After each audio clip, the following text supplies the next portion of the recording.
గద్దరన్న పాటలు కానీ గద్దరన్న ఏం కోరుకున్నాడు గద్దరన్న? ఇలా అడవి అంటుకుంటున్నదండి. అనేక మంది బిడ్డలు చచ్చిపోతూ ఉన్నారు, వందల వేలాది మంది చచ్చిపోతూ ఉన్నారు. అన్న నిజంగా నాకు నేను ఆదిలాబాద్ పోయినా, ఎందుకు అడిగి పోగానే కార్లో కూర్చున్నాగానే అన్న పాటనే యాదికి వచ్చింది నాకు.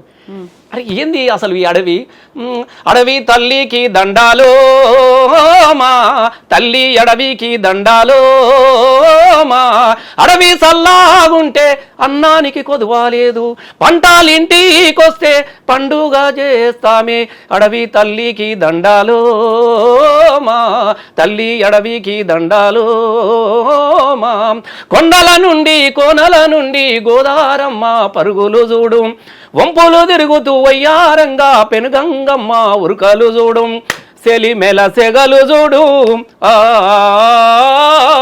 ఏటిలోని ఊట చూడు, ఓ జీవనదులతో కంచుముట్టేటి గున్నన్నలా జీవ గడ్డర బాబు, రేలా రేలా రేలా రేలా రేలా రేలా రే. ఇవాళ అట్లాంటి రేల పాటలు పాడినటువంటి ఆదిలాబాద్ జిల్లాలో మళ్ళీ విషజ్వరాలు, అంటురోగాలతోని మళ్ళీ రైతులు మేము పోతే అప్పును ఇస్తామన్నటువంటి 2 లక్షల రూపాయలు రుణమాఫీ కాకపోతే బ్యాంకులకు వెళ్ళి బ్యాంకులో కూర్చొని చెట్టుకు ఉరేసుకొని చచ్చిపోయిన దైనదీస్తూ చూసినాం. పొలాల గట్ల మీద చూసినప్పుడు గద్దరన్న మా పెరుగుల అన్నమే నీకు పురుగు మంది ఆయన దుఃఖాన్ని చూసినాం. కానీ బ్యాంకులకు వెళ్ళి మందు డబ్బా తీసుకొని నీవు ఇస్తానన్న 2 లక్షలు ఇవ్వకపోతివి, నేను చచ్చిపోతున్నానని చెప్పేసి చచ్చిపోయిండు. ఆదిలాబాద్ పోతే నిజంగా అగో గద్దరన్న ఏం కోరుకున్నాడు? అడవి తల్లి బతకాలి, అడవిలో ఉన్నటువంటి బిడ్డలు బతకాలి, వాళ్ళ జీవితాలు నిలబడాలని చెప్పేసి కొట్లాడిండు, పాటలు రాసిండు కదా. గది కదా గద్దరన్న ఆశయాన్ని. ఇవన్నీ తెలీదా ఇప్పుడున్నటువంటి పాలకులకు కావచ్చు, లేకుంటే వాళ్లతో పాటు ఉన్నటువంటి కళాకారులకు కావచ్చు, గద్దరన్న ఆశయం ఏంటి, గద్దరన్న దేనికోసం పోరాడిండు అనేది? ఒక్కటండి తెలుసు, కానీ ఇప్పుడున్న పరిస్థితి ఏం చేస్తున్నామనంటే గద్దరన్నను అనేక కోణాలలో అంటే బీఆర్ఎస్ పార్టీ కేసీఆర్ గారు గద్దరన్నను విస్మరించిండు, నేనేదో దగ్గరికి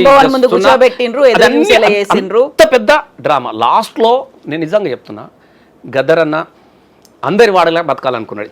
చివరి దశలో బీజేపీలను కలిసిండు, అమిత్ షాను కలిసిండు కేసు కొట్టేయమని, అమిత్ షాను కలిసిండు, మోడీని కలిసిండు, కేసీఆర్ను కలిసిండు. అంతకుముందు కూడా కేసీఆర్ని కలిసిండు, కలవలేదని కాదు, కేసీఆర్ను కలిసిండు. ఆఖరికి ఇదంతా చేసినాడు. వాస్తవంగా గద్దరన్న పోరాటం జీవితం అంతా కూడా కాంగ్రెస్తోనే కదా. ఇందిరమ్మ మీద కాంగ్రెసోడో నీ కపట నీతి తెలిసిపోయే, సర్కారోడో నీతి తెలిసి, ఇందిరాగాంధీ మీద పాటలు పాడిండు, పివి నరసింహారావు మీద పాటలు పాడిండు, ఎమర్జెన్సీలో అజ్ఞాతంలోకి పోయిండు. ఆయన జీవితం అంతా ఫైట్ చేసింది కాంగ్రెస్తోనే. తెలంగాణ ఉద్యమంలో కూడా సోనియమ్మ మీద ఎన్ని పాటలు పాడలేదు గద్దరన్న. కానీ సడన్గా ఇక ఇప్పుడు ఎట్లా ఉందంటే రక్తం రుచి మరిగినటువంటి పులి, ఇక నేను సాధు జంతువుని అయిపోయినా అనే ఒక కథ ఉంటుంది. అట్లా ఇలా రేవంత్ రెడ్డి వచ్చి గద్దర్ను ముందు పెట్టుకొని అయ్యో వాళ్ళు అట్లా చేసారు, మేము ఇట్లా చేసినాం, మేము ఇది చేస్తున్నాం. మరి గద్దరన్న దాన్ని గౌరవవందనంగా కేసీఆర్ గారు పోయి గౌరవవందనంగా ఆయన అంతిమంగా చేయలేదా, చేయలేదు కదా, దాన సంస్కారాలు చేయించింది కదా. ఏ ప్రభుత్వానికి తుపాకులకు ఎదురు నిలవరా అని పాటలు పాడిండో గద్దరన్న, ఎవరితోనైతే కొట్లాడిండ్రో గద్దరన్న, ఏ రాజ్యం కోసం అయితే ఎవరితోనైతే ఎదిరిండో వాళ్ళతోనే గౌరవ వందనాలు చేసినట్టుగా గౌరవ వందనం పెట్టి దాన సంస్కారాలు చేపించింది బీఆర్ఎస్ ప్రభుత్వం, కేసీఆర్ కాదా? నేను దయచేసి ఒకటే అడుగుతా ఉన్నా. అట్లా గౌరవించినాడు. కానీ నువ్వేం చేస్తున్నావు? ఇవాళ ఆయనను మార్కెట్ చేస్తూ ఉన్నాడు. గద్దరన్న సినిమా పేరు పెట్టడం ఎందుకే అవి పెట్టు, మెదక్ జిల్లాకు పెట్టు. నేను అడుగుతా ఉన్నా సూటిగా, నీ పద్మశ్రీ ఏందా గద్దరన్నకు? పద్మశ్రీ ఏందని ఇచ్చి చాలా చిన్న అంశము. వీళ్ళ పేరు పెడితే వాళ్ళ పేరు పెడితే దీనిలో గద్దర్ కూడా ఇవ్వగలరు అంటే వీళ్ళంతా సమానమేనా? ఏమన్నా గద్దరన్నకు పద్మభూషణ్ అవార్డు ఇవ్వమని చెప్పేసి నువ్వేమన్నా రికమెండ్ చేసినావా? వీళ్ళతో కాకుండా నేను అడుగుతా ఉన్నా. ఆయనకన్నా ముందు ఆయనకన్నా బాగా చిన్నోళ్ళకు కూడా పద్మశ్రీ అవార్డులు చాలా మంది వచ్చినాయి. లెక్కలేని మంది, వాళ్ళ పేర్లు కూడా గంతమందికి వచ్చినాయి పద్మశ్రీ అవార్డులు. గతంలో కూడా ఎవరో ఈ నుంచి రాస్తారు, ఆడ ఫైర్ చేసుకుంటారు, తెచ్చుకుంటారు, అలా చాలా మంది. దయచేసి నేను పద్మశ్రీ వచ్చిన వాళ్ళని నేను అగౌరవపరుస్తలేను. కానీ పద్మశ్రీ అనేది ఇవాళ రేపు ఏమన్నా చెప్పు, ఎవరు రికమెండ్ చేసుకుంటే పోతాయి. దానిలో ఏమున్నది, దానిలో పెద్ద అవార్డు అని గతంలో కూడా వచ్చినాయి, చూసినాం కదా మనం. మీరు గతంలో కూడా ఇవాళ వాళ్ళతో పాటుగా దీన్ని బట్టి ఆయన చిన్నగా చూపించే ప్రయత్నం చేయడము, ఇవన్నీ. మెదక్ జిల్లాకు ఆయన పాట రాసుకున్నాడు. మెదకు జిల్లాలో నా వరి నాయన మెతుకులేని పల్లుందిరా, వరి నాయన బతుకలేని జనముందిరా. నా మెదక్ జిల్లా బాగుపడాలి, నా తూప్రాన్కు నీళ్లు కావాలని చెప్పేసేసి, నా తూప్రాన్కు నీళ్లు రావాలి అని చెప్పేసేసి స్వయంగా గద్దరన్న కేసీఆర్ గారికి లెటర్ రాస్తే హరీష్ అన్న దగ్గర వెళ్ళి తూప్రాన్ కాడ లిఫ్ట్ పెట్టించి ఇలా వేలాది ఎకరాలకు నీళ్ళు ఇస్తున్నాడు. గద్దరన్న పోయి అక్కడ పూలు చల్లి వచ్చినాడు. అరే గద్దరు కోరుకుంటున్నారా తూప్రాన్కు నీళ్ళు ఇవ్వమని చెప్తా ఉంటే అక్కడ లిఫ్ట్ ఇరిగేషన్ పెట్టిరు సుమారు 100-200 కోట్లు పెట్టి ఒక గది చేసినాడు. మరి నువ్వేం చేసినావు గద్దరన్నకు? ఆ పేరు పెట్టు. నిజంగా నీకు చిత్తశుద్ధి ఉంటే ఇయ్యల్లా గద్దరన్న పుట్టినరోజు సందర్భంగా ప్రకటించు, మెదక్ జిల్లాకు గద్దరన్న పేరు పెడుతున్నామని ప్రకటించు, సరిపోద్ది కదా. అది చేయకుండా నువ్వు రాజకీయాలు చేయడానికి కోసము లాస్ట్లో కూడా మీరు చూసిరు బట్టిగారు పాదయాత్ర చేస్తే నాకు బాధ అనిపించింది. పాపం అదే చివరి నడక అన్నది చాలా బాధాకరమైన విషయం. ఆయన బతికటోడే, చాలా రోజులు బతికటోడు. ఇంకా వెన్నుపూసల తూటా ఉన్నా కూడా, వెన్నుపూసల తూటా ఉంటే కూడా తూట మీద పేరు పాట రాసుకున్నాడు తప్ప ఒక్క అడుగు కూడా ఆయన వెనకలే. మీకు ఇప్పుడు ఎర్రబడ్డ ఊపిరి తిత్తి, ఎర్రబడ్డ ఊపిరి తిత్తి ఊది మంది రాగం తీసి, ఎవరన్నా నాకు తూట ఉంటుందో మలుచుకొని పంటాడు. కానీ ఆయాసాన్ని మర్చిపోయిండు. ఆయన ట్రీట్మెంట్ ఏంది? మళ్ళీ జనం కోసం నేను పాట పాడతా, గదే నాకు జనం కోసం పాట పాడేదే నాకు ఆక్సిజన్ అని చెప్పుకున్నాడు.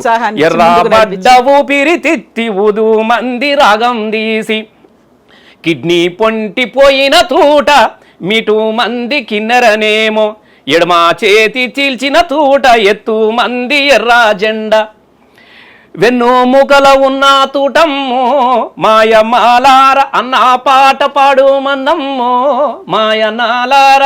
ఏం కోరుకున్నాడు? చేస్తావా నువ్వు అనే ఆశయాన్ని నువ్వు చేస్తావా? అట్లాంటి వ్యక్తిని తీసుకొచ్చి నాకు చాలా బాధ అనిపించినది. నేను నిజంగా చెప్తా ఉన్నా, గద్దరన్నను చచ్చిపోయిన తర్వాత ప్రజలు బతికిసుకుంటా ఉంటే మళ్ళీ నేను చంపే ప్రయత్నం చేస్తూ ఉన్నారు. ఆయన ఏదైతే దేనికి వ్యతిరేకంగా తన జీవితాన్ని చేసుకున్నాడో దాన్ని పెట్టి దాన్ని చూపించుకొని, దీనిలో ఏమవుతుందంటే ఇటీవల జరుగుతున్నటువంటి మీరు పరిణామాలు అందరూ కూడా చూస్తూ ఉన్నారు.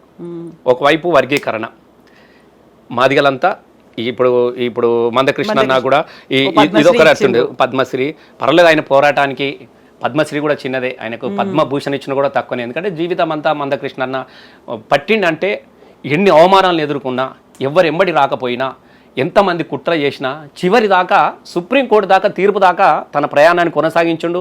తను వర్గీకరణ కావాలనుకుంటే ఇంత దూరం వచ్చినాడు. ఇంత దూరం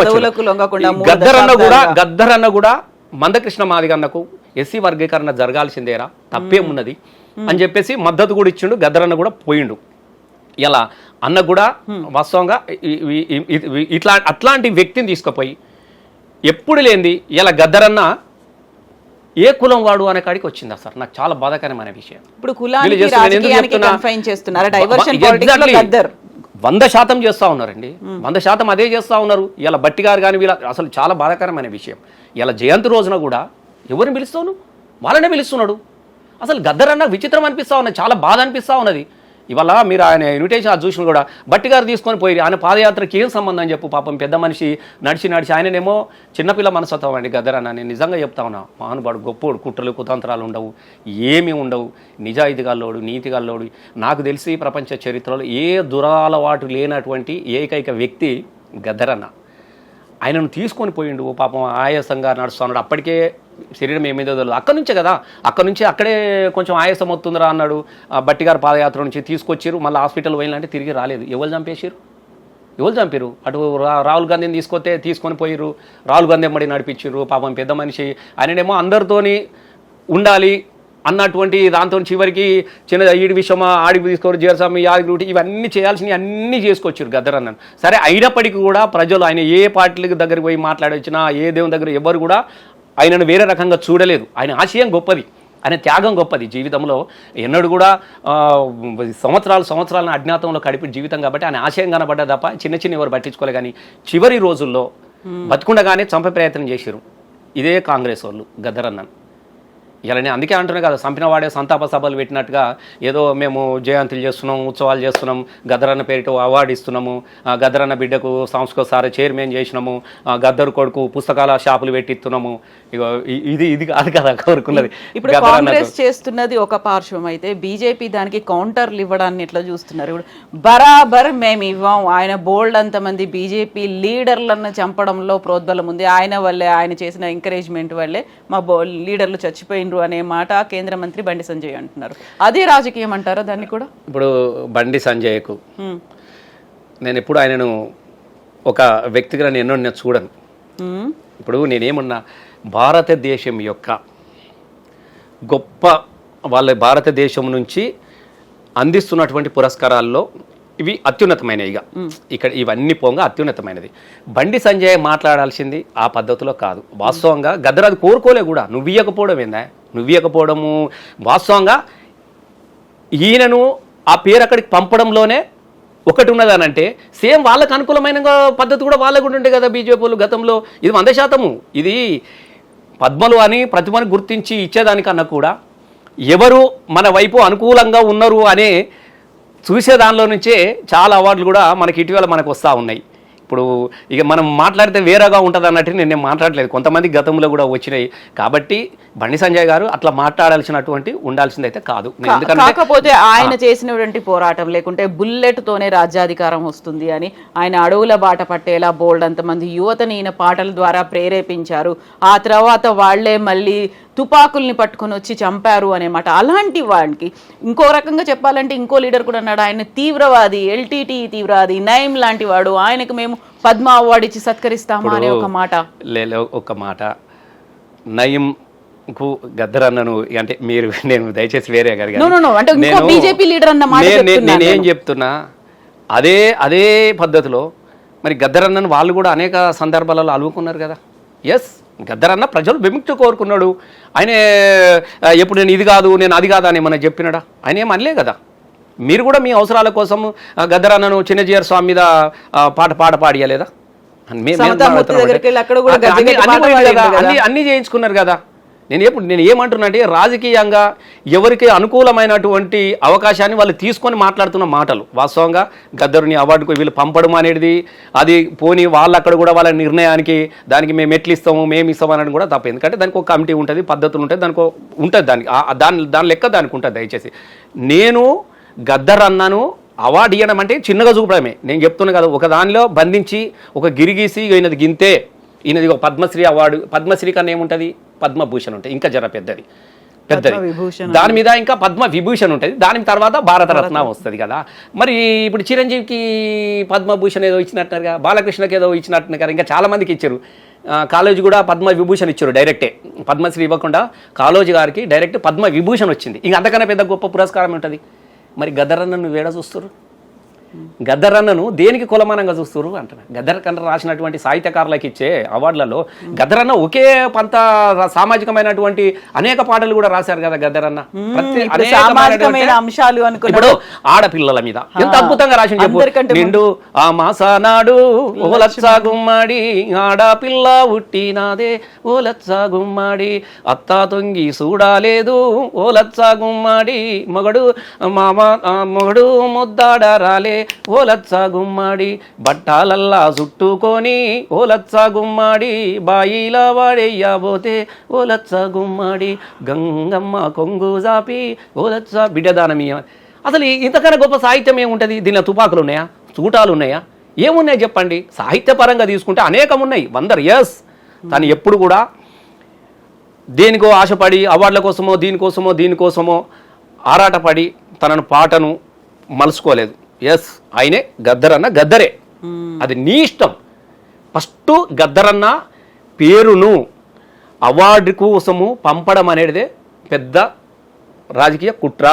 నేను దయచేసి చెప్తా ఉన్నా మళ్ళీ ఆయన కోరుకోలే కదా గద్దర్ అన్న. వాళ్ళు ఏమైనా అప్లికేషన్ పెట్టిరా, మా నాన్న పేరు పంపి అని చెప్పేసి వాళ్ళు ఏమైనా అప్లికేషన్ పెట్టిరా? మీకు అప్లై చేసుకోమని పద్మశ్రీ కోసము అప్లై చేసుకోమని చెప్పేసి ఒకటి నోటిఫికేషన్ ఇస్తారు. మీకు అది కూడా చెప్పాలి, నోటిఫికేషన్ ఇస్తారు, మీరు అప్లై చేసుకోండి, మీరు సమాజానికి చేసిన సేవలు అని చెప్పేసి. నీకేమైనా దరఖాస్తు పెట్టి ఉన్నదా గద్దర్ అన్నది? మీరు అడిగినరా? మీరు అడుగు. ఇప్పుడు కాకపోతే ఇంత రాజకీయం అయిన తర్వాత మళ్ళీ వినిపిస్తున్నటువంటి మాట, గద్దర్కి మేము అవార్డు ఇవ్వము అని చెప్పడానికి అదేంది మీ సొంత ఇంట్లోంచి ఇస్తున్నారా, కేంద్ర ప్రభుత్వం కదా ఇచ్చేది, పార్టీ తరఫున ఇస్తున్నారా అనే ఇద్దరు బీజేపీ కాంగ్రెస్ రెండే దొందే. ఇద్దరు రాజకీయంగా ఇద్దరు ఈ ఇష్యూను రాజకీయంగా వాడుకోవాలని చూస్తూ ఉన్నారు ఇద్దరు. వాళ్ళు కూడా అట్లా మాట్లాడాల్సింది కాదు. సరే నువ్వు ఇయ్యకపో, అది అంతే క్లోజ్. వీళ్ళు పంపిన తర్వాత ఇయ్యలేదు అని చెప్పడం కూడా ఈయనది కూడా కరెక్ట్ కాదు. నేను అది కూడా చెప్తా ఉన్నా. అంటే నీకు తెలుసు ఇప్పుడు మీరు గుర్తుపెట్టుకోండి, ఇప్పుడు భీమా గౌరవ్ అట్లాంటి కేసులు పెట్టిన తర్వాత అట్లాంటి కేసులు నడుస్తూ ఉన్నాయి. నేను ఆయన ఎగ్జాక్ట్లీ ఏ పంతాన్ని ఎన్నుకున్నాడు, దేనికోసం పోయిండు, ఏం చేసినా కూడా అందరికీ తెలుసు కదా. అట్లాంటి వ్యక్తికి నువ్వు ప్రభుత్వంలో నాకు ఈ అవార్డు ఇవ్వనో దేని ఇవ్వనో దాని ఒకవేళ నిజంగానే ఇవ్వాల్సిన పరిస్థితి ఏర్పడితే అన్న పద్మశ్రీ కాదు కదా. ఈ దేశంలోనే అత్యుచ్చమైనటువంటి పురస్కారానికి అర్హుడు కలిగినటువంటి వ్యక్తి గద్దర్ అన్న. మనం ఇక్కడెందుకు? నేనేం చెప్తున్నా అంటే రెండు రెండే. ఇప్పుడు నువ్వు కొట్టినట్టు చేయి, నేను ఏడ్చినట్టు చేస్తా అని చెప్పేసి గద్దర్ అన్నకు అవార్డు ముడిపెట్టి ఇక్కడ ఉన్నటువంటి సమస్యలను పక్కదో పట్టించే ప్రయత్నంలో భాగంగా గద్దర్ అన్నని ఇంకో కోణం వైపు తీసుకునే పోయే క్రమం అయితే ఇక్కడ సీరియస్ జరుగుతూ ఉన్నది. చాలా మంది జరుగుతూ ఉంది, చాలా మందిలో కూడా చర్చ కూడా జరుగుతూ ఉన్నది. గద్దర్ కోరుకున్న అవార్డు వేరు. నేను ఇప్పుడు చెప్తున్నా కదా, నువ్వు ఇందాక నేను మీకు చెప్పినాను, రైతులు మళ్ళీ ఆత్మహత్యలు చేసుకుంటా ఉన్నారు. ఆ రైతులకు వాళ్ళని ఓదార్చు, వాళ్ళకి కావాల్సింది అందించు. గజ్జాలు గద్దరన్నకు అవార్డు ఇవ్వడంలో గద్దరన్నే పాడినటువంటి పాటలే కదా అవన్నీ కూడా. ఏడుస్తురు అని చెప్పేసి మరి నువ్వేది ఒకవైపు గద్దరపేట బొమ్మ పెట్టుకోబడితే గద్దర్కు అవార్డాన్ని ప్రకటించబడితే, ఆయననే మొక్కలు నాటే దుక్కులు దున్నే రైతు చేతులకు బేడీలు ఎందుకని ఆయన పాట పాడితే నువ్వు మళ్ళీ రైతులను కట్టిపెట్టి గద్దరన్న క్యాసెట్ వేసి జీబులో కూర్చునబెట్టి ఆ రైతులకు బేడీలు చేసి గద్దరన్న పాటల జీబులో పెట్టి తీసుకొని పో. దుక్కులు దున్నే రైతు చేతులకు బేడీలు ఎందుకు రన్న, ఇగో నువ్వు అన్నావు కాబట్టి నేను ఎత్తున్నా, గద్దరన్న నువ్వు పాడినావు కాబట్టే ఈ రైతుకు నేను సంఖ్యలు వేస్తున్నా అని చెప్తావా మరి రేవంత్ రెడ్డి గారు? నీ ఊర్లో జరిగిందే కదా చెప్తున్నా, అదేనా అంటున్నా నేను. అవును, ఇప్పుడు ఈ పద్మ అవార్డులు కావచ్చు, నంది స్థానంలో వస్తున్నటువంటి గద్దర్ అవార్డులు కావచ్చు, ఇవన్నింటినీ పక్కన పెడితే గద్దర్ అనగానే మీరు చెప్పినట్టుగా ఒక ఉమెన్ గురించి, ఉమెన్ ఎంపవర్మెంట్ కావచ్చు, ఉమెన్ మీద జరుగుతున్నటువంటి అత్యాచారాలు కావచ్చు, వివక్ష కావచ్చు, వీటన్నిటి గురించి పాడుకుంటూనే తల్లి మీద లచ్చుమమ్మ బాగా సిరిమల్ల చెట్టు కింద లచ్చుమమ్మ. వాస్తవంగా గద్దర్ అన్న అంటే నాకు కూడా చాలా సందర్భాలలో నేను గద్దరన్నతోని చాలా సుదీర్ఘమైనటువంటి ప్రయాణం చేసిన నేను. అంటే ఎక్కడన్నా మేము ధూమ్ధాములు పోయినప్పుడు కానీ అక్కడ కానీ చాలా రోజులు పోతా ఉంటే అసలు తల్లిని చాలా గొప్పగా ప్రేమించేవాడు. అంటే తల్లి మీద తన దుఃఖం మీద పాట రాసుకున్నాడు.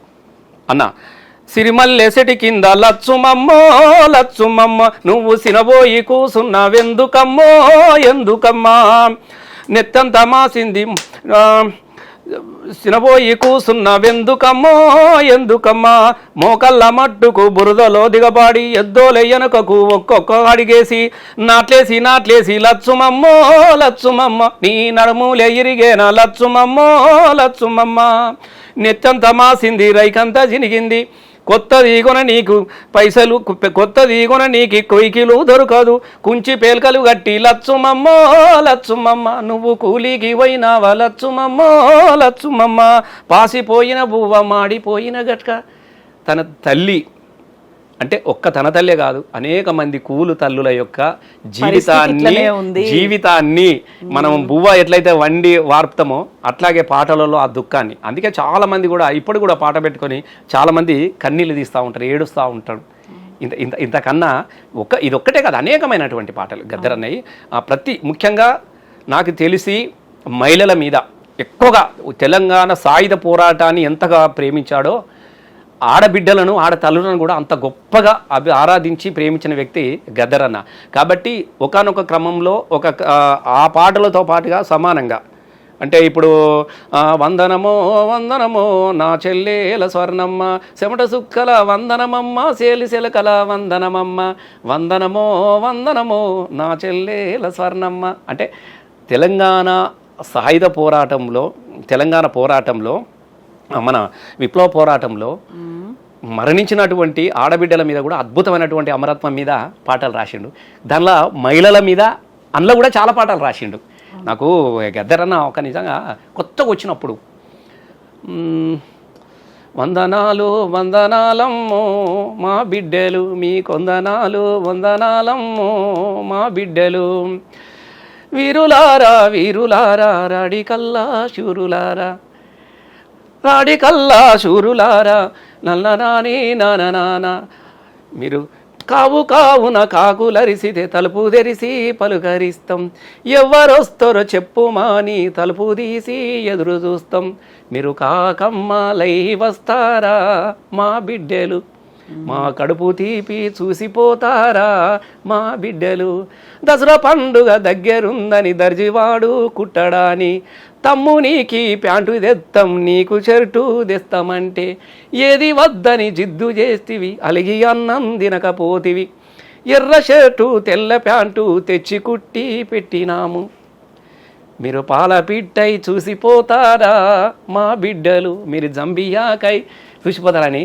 అంటే అమరత్వం మీద, తల్లుల కడుపు తీపి దుఃఖం మీద ఇంత అద్భుతమైనటువంటి పాటలు రాశాడు గద్దరన్న. అంటే ఒకటి రెండు అని కాదు, తన జీవితం అంతా పాటై బతికినోడు, ఆటై నిలబడ్డోడు, అనేక మందికి ఆదర్శంగా నిలబడ్డటువంటి వ్యక్తి గద్దరన్న. సో ఇప్పుడు మనం గద్దరన్న గురించి ఎంత మాట్లాడుకున్నా తక్కువే అవుతుంది, ఎన్ని పాటలు పాడుకున్నా ఇంకా మిగిలే ఉంటాయి. అవునన్నా, నిజంగా మీరు చెప్పినట్టుగా గద్దరన్న ఏ ఒక్క వర్గానికో ప్రతీక కాదు, ఏ రాజకీయానికో కాదు, అతీతం అన్నిటికీ. ఎగ్జాక్ట్లీ, నేను కూడా గదే అడుగుతున్నా కవితమ్మ. ఇప్పుడు నేను కూడా అడిగేది ఏంటంటే, అసలు ఒక వ్యక్తి అనంతం, అందరి వాడు గద్దరన్న.